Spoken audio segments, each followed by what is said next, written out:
The O'Reilly Factor is on tonight. No, I don't give a what the, I don't give a rat's ass what the hell you think. I'm saying to you, look at these guys here. Look at them. The Dennis Rodman North Korea situation is turning serious as a former basketball player is being used by a brutal dictator. We'll have the inside story tonight. Nowadays, if you are racist, you're probably a Republican.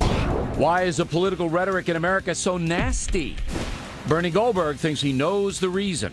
A child's not going to know the difference between an edible product without marijuana and an edible product with marijuana. And a shocking story out of Colorado. A 2-year-old eats a marijuana-laced cookie. And this kind of thing is on the rise. A Factor investigation tonight. Caution. You are about to enter the no-spin zone. The Factor begins right now.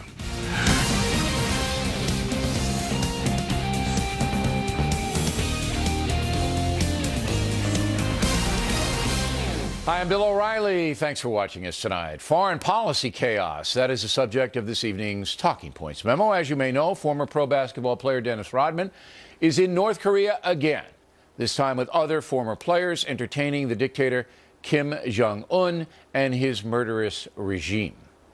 But what started out as a publicity stunt for Rodman has now turned very serious. This man, 45-year-old American Kenneth Bae, has been sentenced to 15 years of hard labor in North Korea for, quote, committing hostile acts.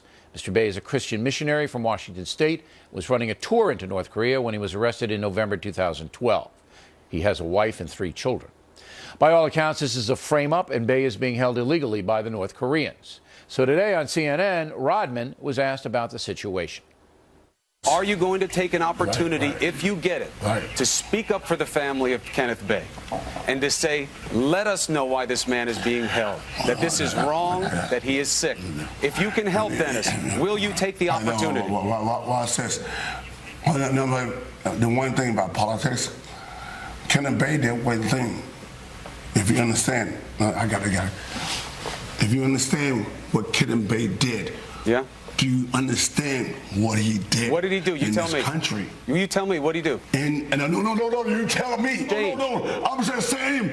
No, I don't give a what the. I don't give a rat's ass what the hell you think. I'm saying to you, look at these guys here. Look at them. Yeah, but Dennis, don't put it on them. Don't use them as an excuse for the behavior that you're putting on yourself. Don't use these guys as a shield for you, Dennis. Listen. Ain't no shield. I got it. Let me do this. Really, I'm gonna tell you one thing. People around the world, I'm gonna do one thing. You're a guy behind the mic right now. Now, there's no doubt Rodman's a buffoon and is being used by a brutal dictator who kills people at will. And there isn't much the USA can do about it except to issue a warning not to travel to North Korea, which it has. No American, including Rodman, should go to that terrible country. On another front, even more serious, there is now chaos in Iraq. While the Obama administration was drawing down U.S. troops in Iraq, Vice President Biden said this. I am very optimistic about Iraq. I think it's going to be one of the great achievements of this administration. You're going to see 90,000 American troops come marching home by the end of the summer. You're going to see a stable government in Iraq that is actually moving toward a representative government. Wrong. Mr. Biden is wrong. Iraq's a mess. Sunni and Shia Muslims are fighting each other, and al-Qaeda is now all over the place in that country. This is a huge loss for American foreign policy, and now we have a similar situation developing in Afghanistan. With all the domestic problems we have in America, foreign policy is not really in the forefront. But President Obama needs to deal with overseas situations forcefully. In Pakistan, the doctor who helped us find bin Laden remains in prison on bogus charges. In Iran, we have the nuke situation still unresolved. And in Iraq, Syria, and Lebanon, war may be looming. So Mr. Obama has some work to do in 2014. And that's the memo. Now for the top story tonight reaction. Joining us from Little Rock, Arkansas, General Wesley Clark, former Supreme Allied Commander of NATO. All right, let's start with Rodman first. It's not an important story as far as like Iraq or Iran, but here you have a guy who is propping up this North Korean regime because they use him as a propaganda tool, who doesn't know anything and asks a benign question about, look, will you help get Mr. Bae out because you have access to the dictator? He goes off on this rant. What do you think about that? Oh, I think it's very sad that that a guy like Dennis Rodman, who uses his former celebrity status, he's an American citizen, he goes over there and gets used and pretends to know nothing. And I guess it's all about him and money or something in North Korea. But I'm dismayed. Yeah, it would be interesting to know how much he's getting paid all of this. But I think he truly does know nothing, and I don't think he cares. But you know what the interesting thing is, General? This Rodman situation has reached the White House. Here's Jay Carney. I did not see some of the comments that Mr. Rodman made, but I'm not going to dignify that outburst with a response. I'm simply going to say that we remain gravely concerned about Kenneth Bai's health and continue to urge DPRK authorities to grant his amnesty and immediate release on humanitarian grounds. Okay, but you know, Mr. Carney can say that, and it sounds good, but the fact remains that you can't get the doctor in Afghanistan out. You can't get Mr. Bay out. I mean, it seems like they're impotent. It seems like the U.S. government's impotent. Well, we don't have, complete power all over the world. But I would say this, Bill, that, when you look at Northeast Asia, you put your finger on a real problem. And I think the administration was right 2 years ago to try to pivot and somehow get a broader focus around the world than simply the Middle East.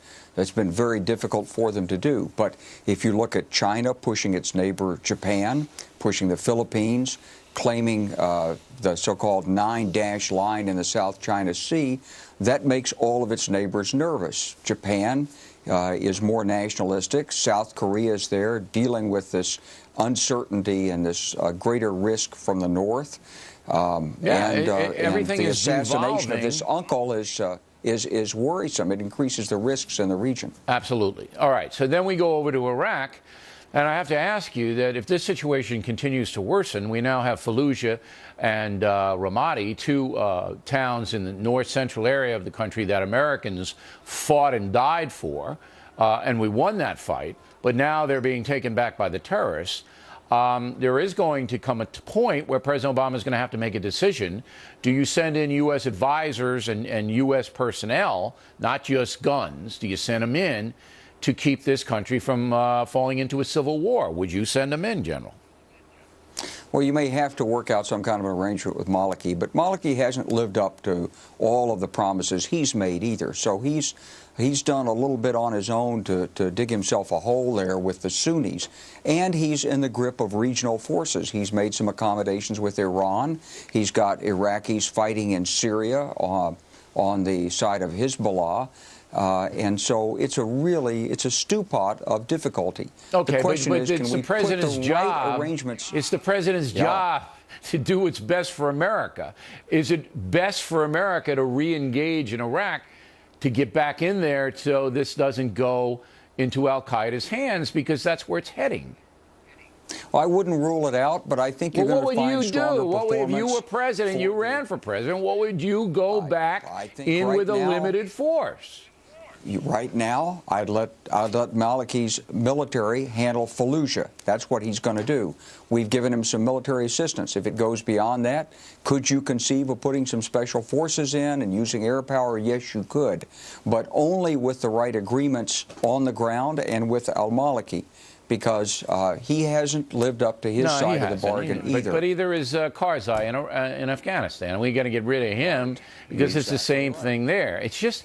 It's a mess, General. The whole foreign policy for America right now is a mess. Well, Bill, I was one of those who was against going into Iraq in 2003 for this very reason. It's what General Colin Powell said. Yeah, but you supported Afghanistan. And so did I, and I supported both of them. But I think we have to deal with the here and now. We got to deal with the here and now, and I think President Obama's got to engage and figure this thing out. General, always a pleasure to talk with you. Next on the Rundown.